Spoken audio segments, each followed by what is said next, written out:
continuación tenemos ahora la ponencia de Sergi Mas Dias, que es doctor en filosofía por la Universidad de Barcelona, amb la tesi Persona, Temps i Diàleg, màster en Integració Europea i Relacions Internacionals, licenciat en Filologia Alemanya i licenciat en Filosofia.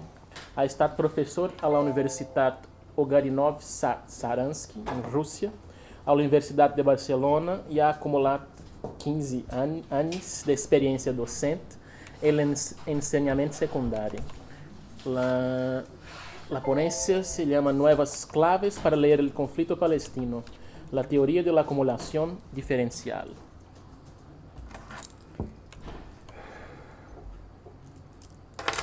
Gracias. Gracias a los organizadores por haberme invitado. Eu gostaria de falar en portugués, pero voy a seguir con el idioma del coloquio. A ver, quería hablar un poco del conflicto y poner algún ejemplo concreto, pero no sé si me dará tiempo de hacerlo todo, ¿no? Empiezo con las teorías generales del conflicto, ¿no? Que ha sido un tema clásico de reflexión y sobre todo el conflicto por antonomasia, que es la guerra, ¿no? Desde Tucídides hay una larga historia de reflexiones sobre la guerra y las causas de la guerra, Maquiavelo, Hobbes.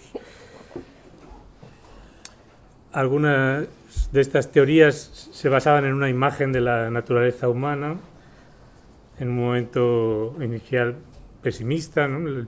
Luego, a partir del cristianismo, surge otra visión más optimista de la naturaleza humana.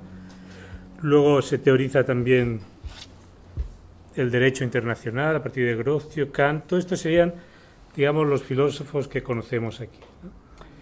Pero, aparte de esta reflexión sobre la guerra, hay una disciplina académica que también se ocupa desde su inicio de pensar las causas de la guerra y de la paz, que es la teoría de las relaciones internacionales, que nace precisamente en 1919, después de la Primera Guerra Mundial. Y nace con la intención también de explicar de manera científica lo que es las causas que llevan a la guerra y las causas que pueden evitar las posibles guerras. Uno de los primeros teóricos es Woodrow Wilson, que se le acusa de idealista por creer que es posible superar esa dinámica milenaria.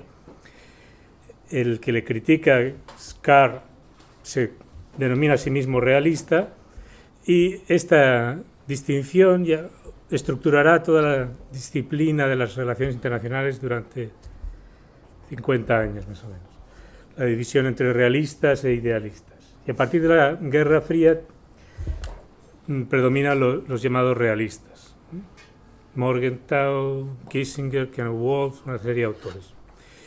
Fijaos que he empezado hablando de la investigación de la guerra, porque históricamente fue anterior.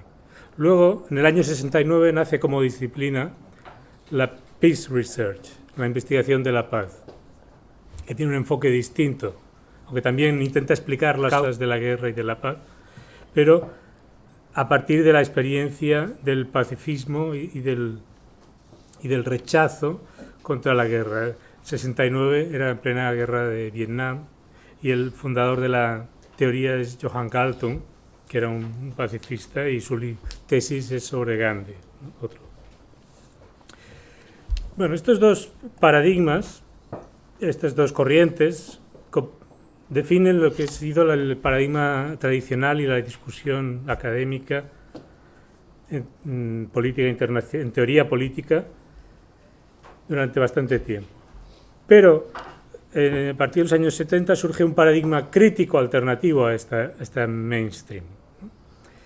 ¿Y cuál es la diferencia? En primer lugar, para la tradición, el punto de partida de reflexión son los estados, ¿no? Y la guerra es pensada como conflicto interestatal, que sería inevitable, según esta tradición realista, porque hay un estadio de anarquía internacional.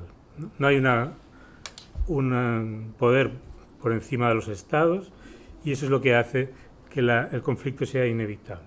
Otra de las premisas de la tradición académica dominante es la separación entre política interior y política exterior. Es decir, la política interior la estudiará una ciencia y la política exterior la estudian relaciones internacionales.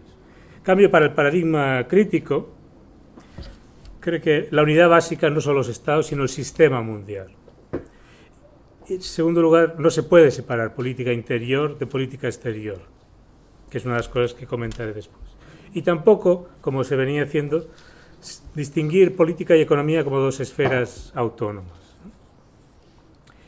Finalmente, la razón por la que este paradigma se denomina a sí mismo teoría crítica y se opone al otro es que se rompe con el positivismo predominante en la tradición teórica política y dice que no hay teorías neutrales, sino que todas las teorías se hacen al servicio de algún interés, ¿no? Incluida esta que se pretende emancipatoria.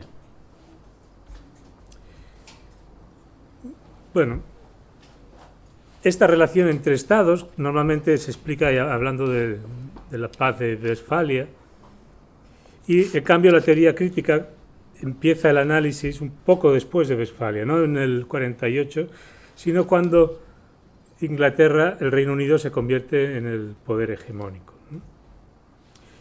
Y lo que vemos es que desde su inicio, para poder entender una situación cualquiera, incluida la de la revolución industrial, tenemos que ampliar la perspectiva y recordar las condiciones que hacen posible la revolución industrial en Inglaterra, que son la mano de obra esclava en las colonias, el mercado cautivo en la India, la interacción entre factores internos y factores externos.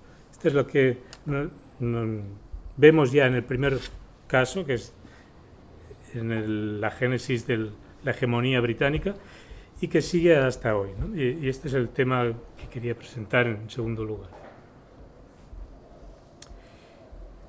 Para estos autores que hablan de perspectiva sistémica, muchos conflictos que parecen irracionales o inexplicables se explican si recurrimos a lo que Galton llama la violencia estructural. Es decir, hay una superficie que son los momentos puntuales de violencia visible, pero debajo de eso hay algo que es la causa latente, que es la violencia estructural, y que en muchos casos tiene sus raíces en la política colonial. Incluso en Irlanda también se puede considerar como un caso de colonización. Por lo tanto, lo que vemos aquí, y es la parte que me interesa a mí más que el ejemplo en sí, porque el ejemplo lo he ampliado en una monografía en otra facultad, ¿no? en Relaciones Internacionales. Aquí, desde la perspectiva macrofilosófica, lo que me interesa es destacar cómo a la hora de estudiar los conflictos lo podemos hacer desde marcos conceptuales distintos. Y estos autores, que son los que voy a presentar, se interesan no solo por el dominio personal, sino también por el dominio abstracto. Esto liga con la cuestión que ha salido antes del imperio y el imperialismo. Hay un dominio abstracto del capital, que no es visible en el sentido de palpable, pero que es real y que sus efectos son vividos por todo el mundo desde hace unos siglos. De la misma forma, hay una violencia directa, que es la que nos da la televisión, pero luego hay una violencia estructural, invisible. Bueno, en segundo lugar, para entender la situación hace falta desagregar ese monstruo del que a veces se habla de manera fetichista, que es el capital, ¿no? Y es cierto que hay a nivel macroestructural un poder del capital sobre los que venden su trabajo, pero dentro de eso lo que hay también son unas élites que en algunos aspectos están de acuerdo y en otros luchan entre sí. Por ejemplo, no es lo mismo el complejo militar industrial que el capital financiero o que el capital productivo. Y esto lo vemos a la hora de estudiar decisiones políticas concretas que ya no se dejan explicar en términos de capitalismo o de imperialismo. Hay que descender a un nivel más meso, no macro, sino meso, intermedio. Por ejemplo, políticas comerciales, aranceles a la importación y a la exportación, sí o no. Pues para entender por qué en el año 1845, por ejemplo, se decide eliminar la importación al grano, que es una medida política que tendrá unas consecuencias tremendas para la población inglesa, hay que saber cuáles eran los intereses en ese momento de la clase que podía influir en esa decisión. Y eran los terratenientes ingleses, que ya no hacían su dinero de la agricultura, como lo hacían 30 años antes, cuando ellos mismos habían provocado aranceles a la importación. Ahora ya les interesa más la especulación financiera y el dinero se hace en otro sitio. Por ejemplo, subir o bajar las tasas de interés, lo mismo. Beneficia a una parte del capital, pero perjudica a otra.